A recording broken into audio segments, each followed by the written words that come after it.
Guys, good morning. Nandito ulit tayo sa Manila City Hall.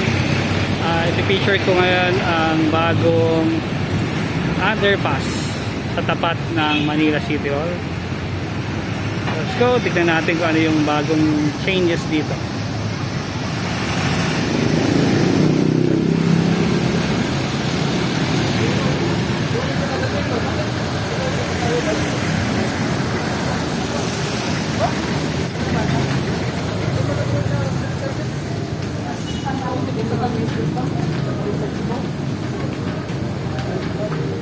Dito sa pagpasok ko pa lang, mapapansin nyo may mga ornamental plants dito.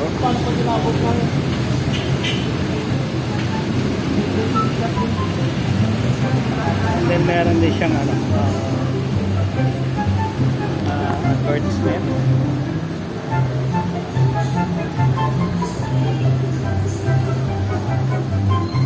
Then meron na nakapatay doon.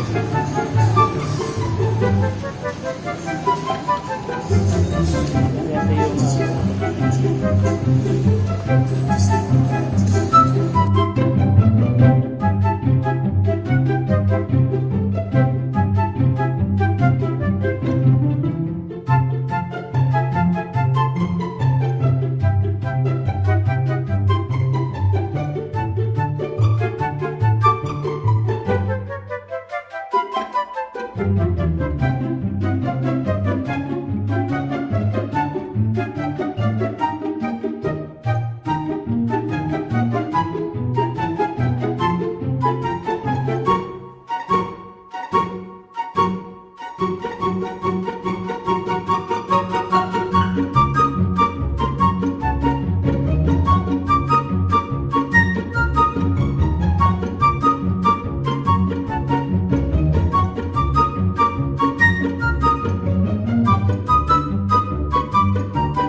nakakatawa, ang daming nagpapapicture ngayon dito.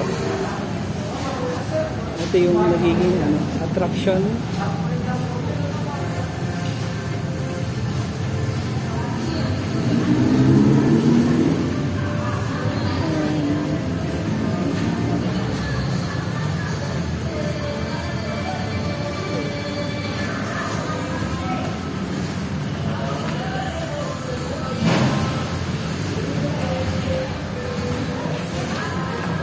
Yan po yung mga iconic place, iconic structure na meron sa Manila.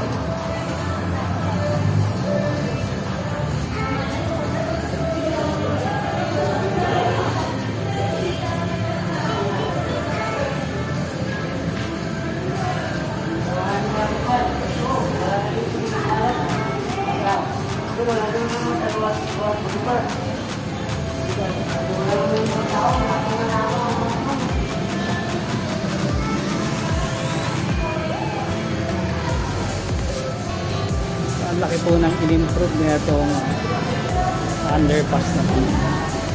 Compare dati, talagang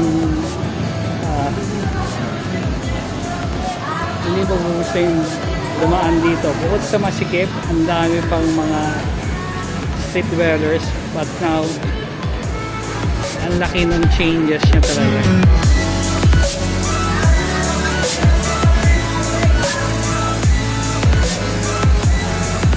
Ito, may mga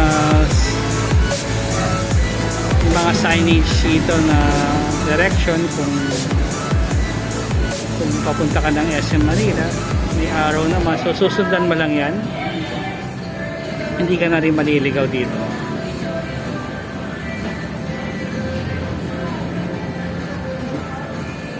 Then, tara, akit tayo ito.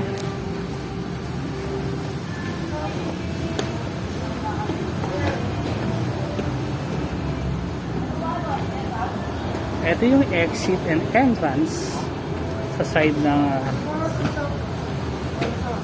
Intramuros.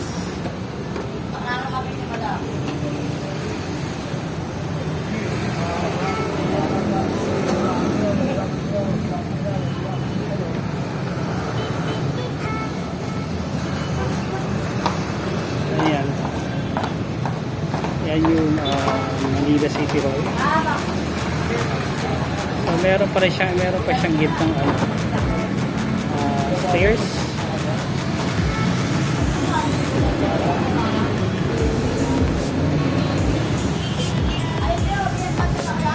Dito kasi sa side na to, sakay na papuntang Mabini. And then sa gitna, dito sa gitna, papunta nga na yan, Dakota, Harrison, Pasay. Top Avenue ang daan dyan.